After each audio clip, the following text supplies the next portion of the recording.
Good afternoon to our viewers in Germany and good morning to our viewers in the United States. I'm Steve Sokol, the president of the American Council on Germany, and I'm delighted to welcome you to our weekly Kaffeepause. Today, we're joined by Malte Lehming from the Berlin daily Der Tagesspiegel. Malte, herzlich willkommen, and it's great to see you again. Good morning to New York. Thank you for having me. Malte, it's always wonderful to talk with you, and one of the things that you've actually brought up in past Kaffeepauses has been looking at some of the day's headlines as a great sort of jumping off point for where we are and some of the issues for us to talk about. So I thought I'd let you do that in your usual manner and style and let us know what people are reading about in a couple of the major newspapers. Yes, I start today with the tabloid, with the Bild Zeitung. I don't know if you can see it. Mm-hmm. It's about, the headline is WM-Skandal neues Kapitänsbinde. So this is becoming one of the biggest stories of today. It's about the captain's armband. And because of Qatar, and it combines morals and soccer. And this combination is very explosive in Germany. So this armband that the goalkeeper Neuer should have worn should have been a symbol of tolerance and freedom of speech and things like that. And it was forbidden now from the World Soccer Organization to wear it.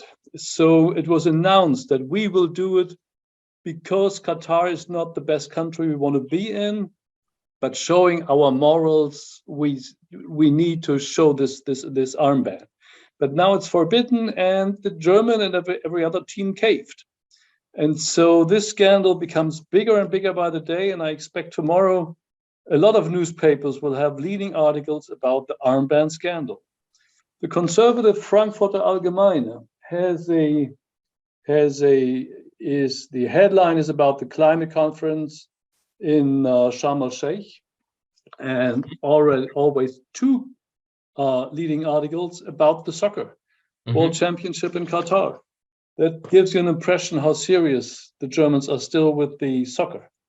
Süddeutsche Zeitung, the liberal newspaper from Munich, is about the climate conference and saying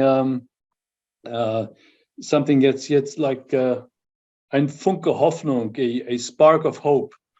It goes out from Sharm el-Sheikh. As well, the Welt, the conservative newspaper, it's a frustration in Germany after the World Climate Conference. And last but not least, always a little bit funny, the Taz overslept. Climate conference failed to save the climate. And you see a lot of delegates sleeping on this, in that picture. So overslept. So these two topics are on the forefront of today's news, and I'm pretty sure it will hold until the evening climate conference, the minimal achievements that were taken in Sharm el-Sheikh, and for sure the biggest scandal is a soccer championship in Qatar. So before we get into it, you left out your own paper. What was on the front page of the Tagesspiegel? I did it on purpose because our picture was about Qatar as well, but the headline is very, very local.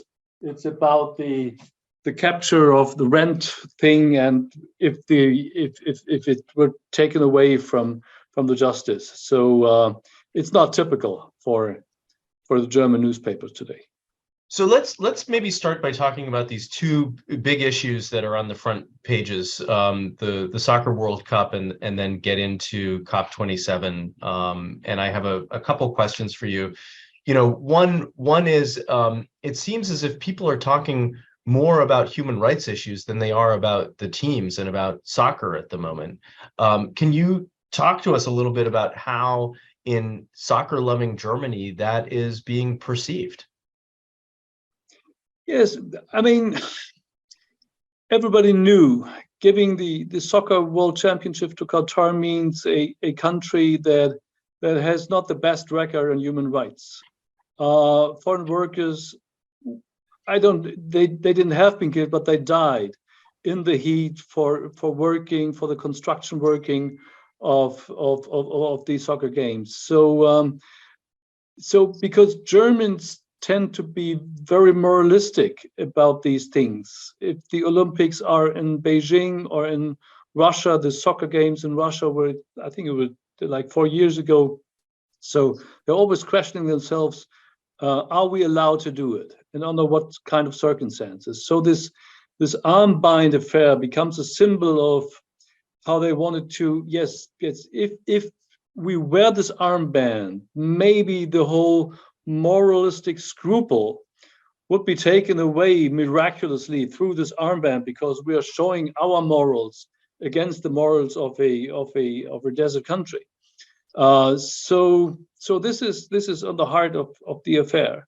They have a bad conscience playing there. On the other side, they love soccer. It's the most popular sports game in Germany. So combining the love of soccer with the moralistic scruple becomes the hardest task in these days.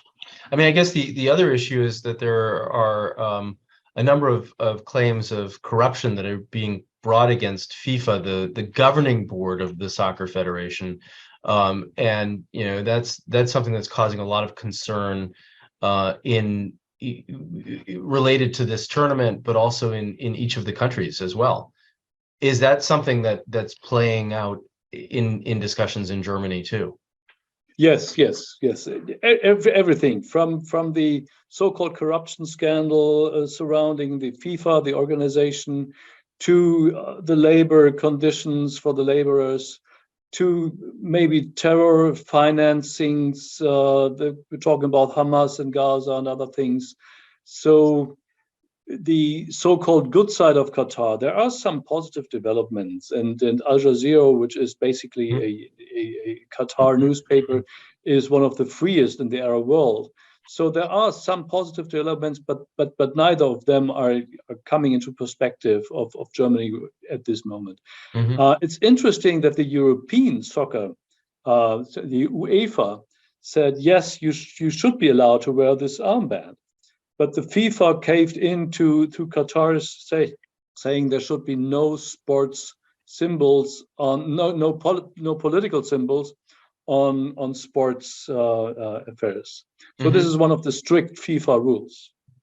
I mean, one of I was listening to Deutschland radio earlier this morning, and of course this story came up as well, the debate over the captain's armband. But then there was some discussion that even from FIFA, there would be armbands in some of the final rounds, and that each of these armbands would have a specific message. And I think I heard them say that in the semifinals, there was an armband that was supposed to promote equality, and that it was okay for the players to wear those armbands, but just not these armbands. And so the whole thing just really seems to be incredibly complicated around these armbands, but also who's calling the shots, right? There was also a big debate about whether or not beer would be served in the stadiums. Initially, FIFA had said yes, and Qatar had said yes, but then Qatar decided no, there would not be any beer served in the stadiums. And so there have been a lot of questions around whether it's Qatar that's really making these final decisions, or whether FIFA is in control of this World Cup. And it's about courageousness. I mean, on the same day today, the Iranian team played, and none of the players were singing the national anthem. So this is very courageous concerning what Iranian players are facing to if they come home. So it is said that look at the Iranians, take an example from them and be more courageous. But the FIFA threatened a yellow card or a red card if you don't comply with their demands. So this affair, my expectation is it comes bigger and bigger by the day. Yeah, so definitely something to be watching in the days ahead. Of course, we've all been watching the COP27 conference, which just came to an end over the weekend. And it was interesting to hear you say that the Süddeutsche reports that there's a spark of hope, while Die Welt and others talk about frustration and that not enough has been done. And of course, this has also had some reverberations in Germany, where there have been demonstrations by the last generation or the letzte Generation. Can you talk a little bit about how sort of Germany has responded to COP27, but then also a little bit about this letzte Generation movement and what we should know about them? Yes, the spark of hope the Süddeutsche Zeitung was referring to, I think, was to the agreement that poor countries should be compensated for the consequences of climate change. And this indeed is quite remarkable that they could agree upon. What they didn't agree upon was how to come back to the 1.5 degree policy and things like that. It is basically regarded as a conference which is responsible by the Green Party. Annalena Baerbock, the foreign minister, was attending the conference for quite a long time and making the spin and tried to see more success in it than failure. But indeed, it was not the great success groups like the Next Generation were expecting to. So their methods, I mean, they are sitting on the street blocking the traffic. It's non-violent opposition against the climate policy of the government. And it causes a problem for the Green Party because the Green Party, when they are in government, they're agreeing to a longer run of nuclear plants, power plants, coming back to coal energy, of bringing in natural gas, fluid natural gas, which is basically fracking gas from the United States. And all these non-topics for green parties are attacked too by groups like the Next Generation. They are more radical, more aggressive on the same topics the Green Party is promoting. So I think it will cause quite a problem for the Green Party how they will stand to it. And now they are in power and part of the coalition government. They have to ask everybody to obey the laws. So I think this is a problem for the Green Party. So do you? I guess I have a couple sort of questions around that because in some of the recent surveys that I saw, although there's just sort of a general consensus in Germany about moving away from nuclear power, and of course the 3 remaining plants were slated for closure at the end of this year, but their life has been extended at least until the end of April of next year as sort of a backup. But I had read in a survey that younger Greens are actually more in favor of new generation nuclear power plants if that reduces the use of coal and other fossil fuels. And that stands in direct contradiction to sort of what the traditional Green viewpoint has been of Atomkraft Nein Danke. So there's a little bit of a split there between the old guard and the younger generation. But do you really think that we're going to see kind of a division within the Green Party when it comes to some of these practices and policies? That is a very good question. I mean, the popular opinion changed dramatically. It's not just the young, but I think even older changed dramatically in favor of nuclear power. So because it seems to be the perfect balance between climate policy and bringing in enough energy so that we are not reliable to the extent that we are now, either from Russia, which we stopped, but from places like Qatar, Emirates, Norway, Netherlands, and liquid natural gas from the United States, which should be imported through big ships. So the whole aim is to be not as reliable as Germany is right now towards imports of energy. So in all these terms, nuclear power seems to be the perfect kind of energy. If it leads to building new modern nuclear plants, I have my doubt about it. The Greens could not do it. This is the point where they should say we're out of government. This is a no-go for them. And it seems right now that it's not as dramatic as some prophecies were made a couple of weeks ago, that the winter will be harsh and people will suffer, the energy prices will go up. So I think the energy prices are basically to the level below Ukraine war level.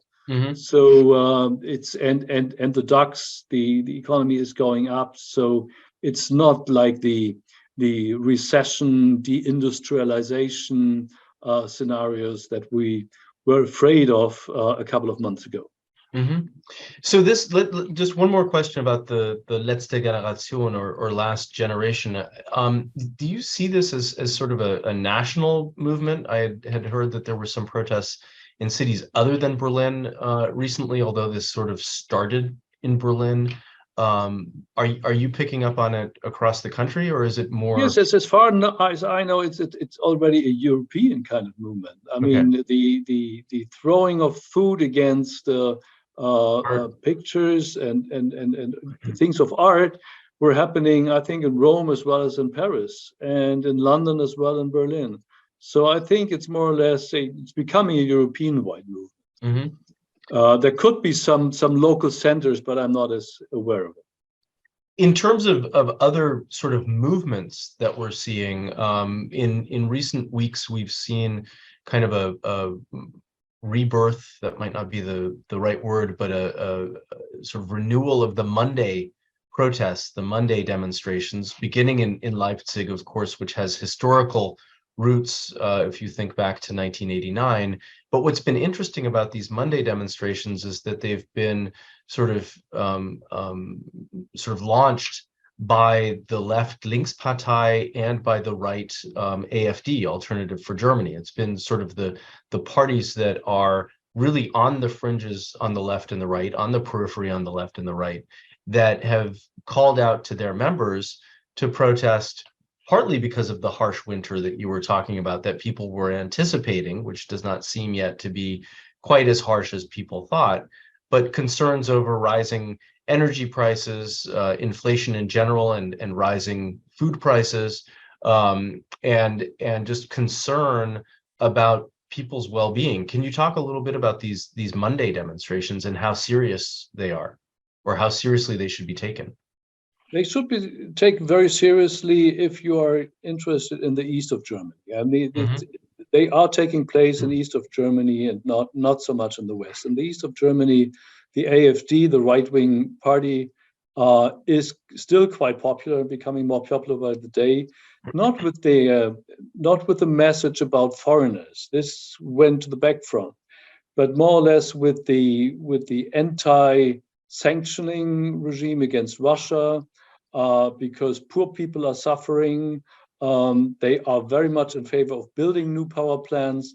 They are in favor of fracking to be energy independent, and all these things the Greens are against, the AfD is in favor of. So, and they're making some points, because with the message that if we would just be more friendly to Putin, he would be more friendly to us, and nobody would suffer, and everything is the consequence of the NATO and Western strategy against Russia and the Ukraine war. This message finds some fruit or basis in East Germany much more than West Germany. So this is the new message from the right-wing populists, and it should be taken very seriously. Maybe I should add some anecdote, because we were talking about the Green Party and the problems in the past. I spent 2 weeks ago, I was for a couple of days in Spain. And if you really want to see what energy vendor, the turning around of the energy policy means in practice, just drive down south to Spain and see all these solar panels. All the trees were cut down for the big solar panels. Electricity poles are put everywhere, so it's looking quite ugly. So this might become a problem for the Greens as well, because they are always talking about renewable energies. But building up of renewable energies is a very, very hard task, and many people will suffer from that as well. Malte, let me ask you one more question about COP27 before we move on, and that is, of course, Germany's G7 presidency is coming to an end next month, and this agenda for the G7 presidency was very different in January and the first part of February than it became once Russia invaded Ukraine, right? There was a huge shift in focus. But one of the issues that was important and has continued to be important has been climate. And so to what degree do you feel that Germany's G7 presidency helped shape some of the discussions in Egypt at COP27? Do you think Germany was perceived as a leader on climate policy at the COP27 summit? Not to the extent that it would have been expected before the war broke out on February 24th. So this was really a Zeitenwende, as the chancellor said in his famous speech 3 days after the war broke out. So climate policy became a little bit part of the back front if you compare it to problems like inflation, recession, fear of recession, rising prices on every kind of level. So this is why the Chancellor Olaf Scholz said, no man standing alone would be his new policy. And when he said we have the double wumms, how to translate double wumms, with 200 billion euro for people who were suffering from rising energy prices and from inflation, because that is his biggest fear, that the society will split apart and the poor becomes poorer and the richer becomes richer. So this is classical social democratic policy, but this leaves right now no room. I think Olaf Scholz himself is not as much concerned about climate policy as the Greens are.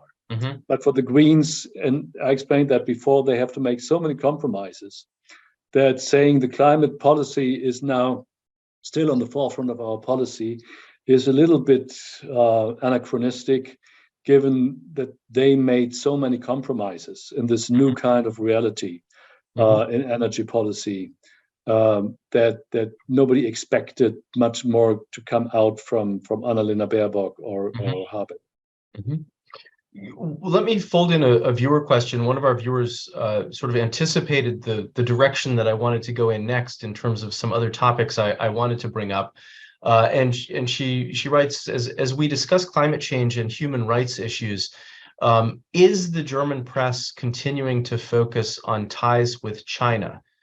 She goes on to write that at COP27, Europe seemed to be pressing China to contribute toward helping the poorest countries that are suffering from climate change. Financial markets seem to suggest that European leaders, including Olaf Scholz and Emmanuel Macron, are pushing back against the recent US hawkishness against China and sort of taking a stand on their own. So I guess to what degree is China in the press at the moment, particularly in light of the China strategy that the government is working on, and which was, I guess, leaked during the week last week while it's still being vetted? Yes, the Chancellor, Olaf Scholz, just had been to China for a talk with a huge business delegation. And the whole topics of human rights was mentioned, but not to the extent you could have expected, given the frictions between China and Europe and China and the United States. But on the other hand, there was this long meeting, 3-hour meeting between Joe Biden and Xi Jinping. So it seems to me that the West, given, let's say, Europe and the United States, are more or less, or the present government of the United States are more or less thinking about, we have to deal with China on certain aspects of politics, for example, climate change. But we are opposing China in human rights. But if we mix all these topics, no side will win. So we should try to learn to cooperate with China on certain levels, but to fight them against on human rights term and the Uyghurs affairs in Jiangxing and all these things. And this is the kind of policy Olaf Scholz is considering too. He is more or less in the line of Angela Merkel. Angela Merkel was the same kind of policy towards China, mentioning human rights, but not to the extent that you're really confronting China. So always looking for some kind of business, and it's one of the most important business partners for Germany. Mm-hmm. Mm-hmm. I mean, we've had a number of speakers in recent weeks who have, obviously talked about China, concerns over what might happen if China were to attack Taiwan, what sort of long-term consequences there could be with that, but also recognizing that there can't really be a decoupling from China given the strong economic ties between Germany and China. And with regard to the national security strategy, but then also this China strategy, have you been following that closely? I mean, understandably, the national security strategy is supposed to be released early next year. My understanding is that both of these strategies are being drafted in the foreign ministry and sort of vetted by the cabinet, by the government, and need to be, in sync with each other, for lack of a better phrase. And I guess it was a little bit of a surprise that the China strategy was available for some people to read last week.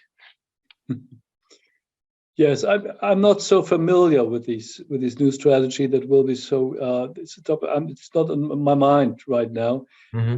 But what I can say is, from talks that I have with colleagues or other people in politics, the 100 billion euro that the chancellor was planning 2-3 days after the war break out, investing in the military and in new fighters, new equipment and things like this, is regarded as very necessary. On the other hand, you see Russia, the famous Russia Red Army, I would like to say, pulling out of Kherson. Many people are asking, why are we spending 100 billion euro on our army if the only army that we are facing to as an enemy is not even able to hold 100 or 2 kilometers in the south of Ukraine?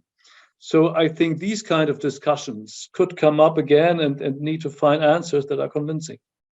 Well, and certainly this discussion about defense spending is very current. There were several pieces in the Frankfurter Allgemeine Zeitung, and on Deutschlandradio they had some pieces as well, where there was, I guess, a wide range of concern expressed by different people, beginning with the fact that apparently Germany might have military equipment, but not the munitions for that equipment.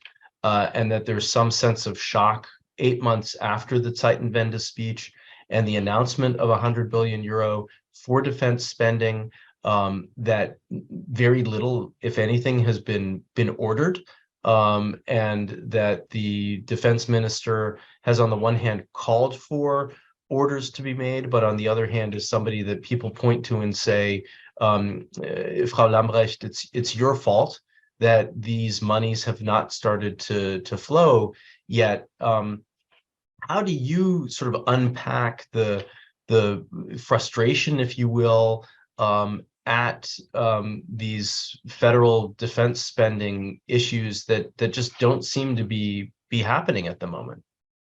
That's right. I think if you see it at Olaf Scholz, the chancellor, he is very reluctant, and he's hiding himself between his remarks are, we are in close conversation with our partners about what we are doing. We don't go alone. We take no leading role. There's nothing special for Germany to do, and things like this. And so he's underplaying his own abilities as the Chancellor of Germany quite a lot. It seems that he is in accordance with the majority of the population, because it's not a war hunger mood in Germany. Quite the opposite. Whenever the question comes up, if there should be a freeze, some kind of agreements and things like this, this is something Germans are still very eager to, because they avoid giving the impression to be in favor of any kind of war, military or spending delivery of weapons. Olaf Scholz always insisted upon that the Leopard 2 every kind of heavy weapons that are built in the West will not be delivered because that could be seen as going into the war. So we have, I mean, clearly, I mean, if you look from the outside, the West is part of this kind of war, saying we are not part because there is no real functioning Luftabwehr Air over defense. Ukraine, is some kind of some symbolism. We try to be we still are saying we're not part of the war, even though we are part. And this kind of ambivalence, I think Olaf Scholz is on the side saying we don't want to be, not as NATO, not as Germany, not as the West. We aren't, even though we contribute to the war tremendously. This is also leading to sort of a little bit of a tit for tat among the leaders of the various parties. One of the criticisms has been leveled against the 16 years of Merkel-led governments, where there was always a defense minister from the Christian Democratic Party or the Christian Social Party, CDU, CSU, and not from the Social Democrats or from the Greens or from another party. That one wouldn't have thought that during this period, the Bundeswehr would have been sort of maintained, and yet it has really kind of atrophied over the last 16 years and is not where it needs to be. And so this is leading to a lot of finger pointing within the government and between the government and the opposition. Can you talk a little bit about some of those sort of challenges and debates and how they're unfolding? Yes. Given the fact that the Bundeswehr is in a really miserable state of affairs, the attacks from the Christian Democrats are, I would say, are mild, because they knew that they were in charge of it, they were responsible for it, and you can name all the names of Christian Democrats who were in charge of defense ministry, and none of them were taken as seriously as they should be. On the other hand, nobody really thought about something that happened on the February 24th would ever be possible in Europe again. Even though we had 2014, Crimean Peninsula, eastern of Ukraine, we had 2008, the Georgia affairs. So it was known that Vladimir Putin is not the Vladimir Putin that tries to democratize Russia to a certain extent, but try to revitalize the imperialistic ambitions of Russia again. But it was not taken seriously, not from the CDU, not from the CSU, I would say from no party in Germany it was taken seriously. But that the Christian Democrats were in the defense ministry and responsible for the Bundeswehr, that makes the case right now a little bit hard to discuss, because the Christian Democrats are not in the mood of saying it's your fault because they knew it was their fault. And the Social Democrats are in no mood for blaming the Christian Democrats because they are no weapon fans at all.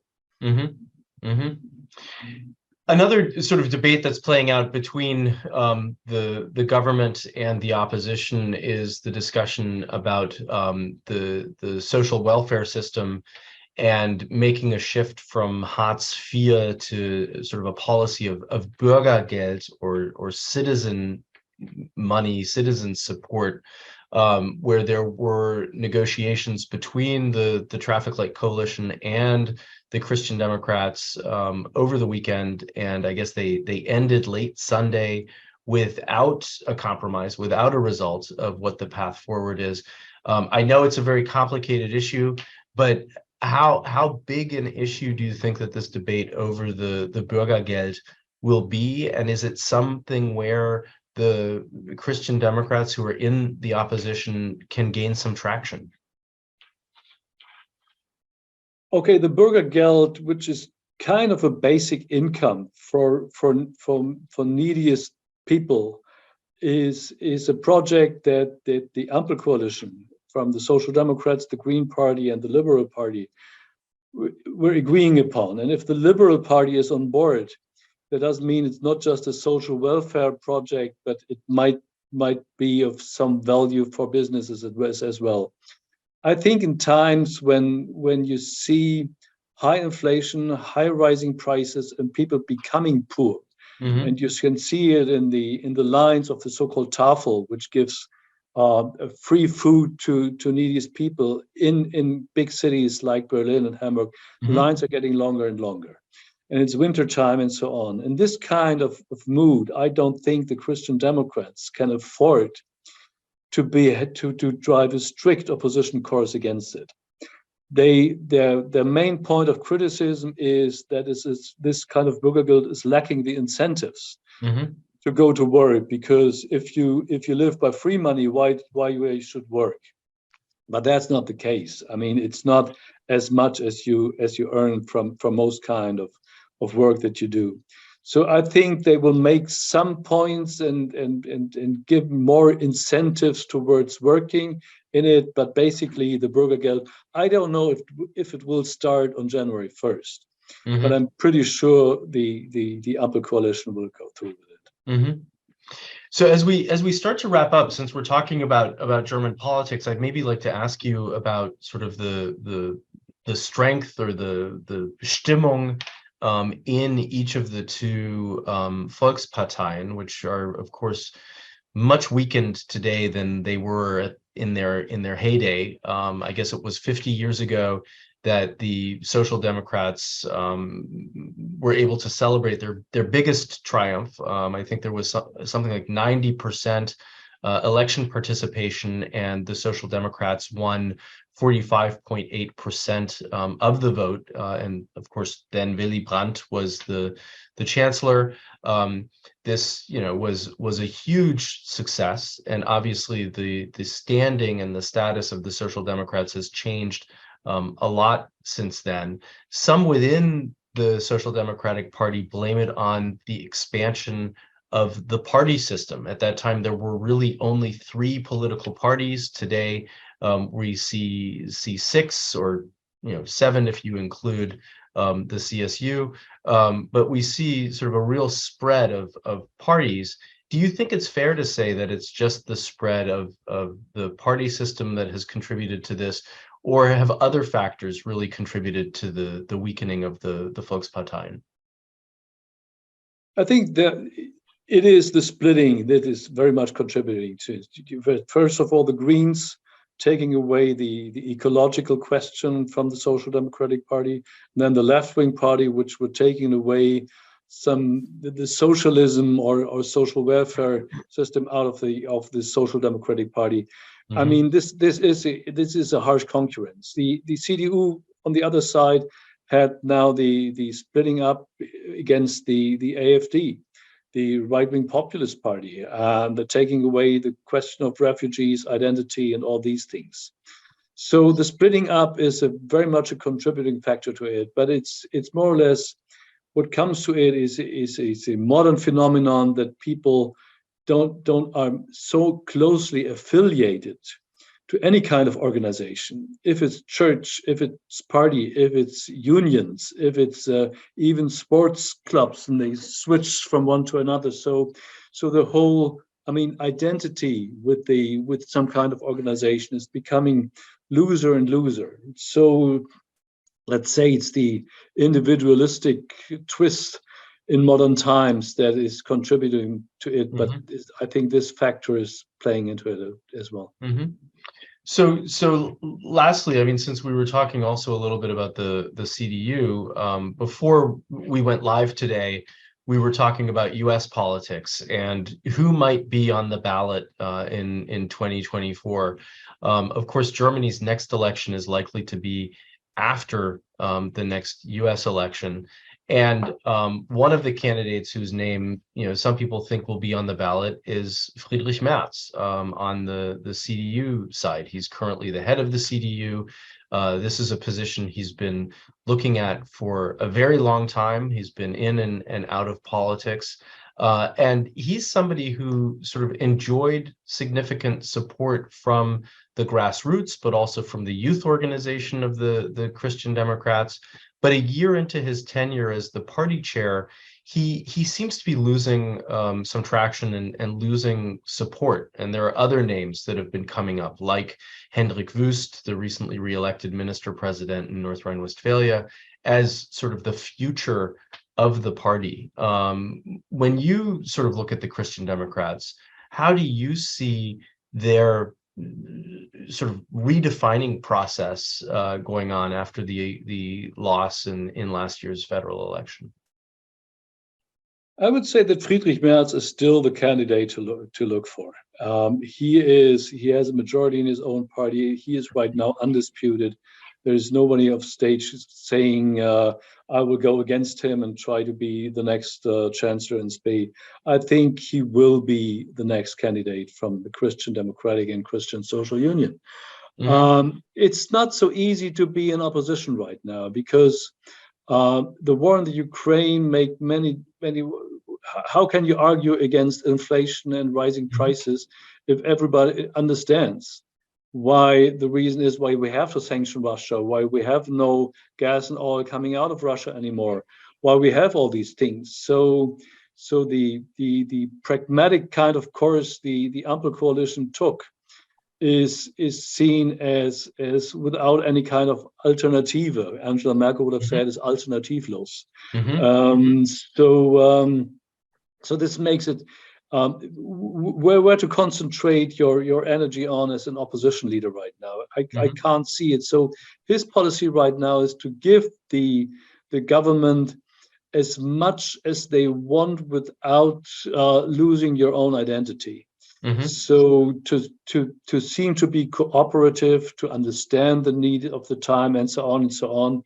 I think it's not time for a real strong opposition right now.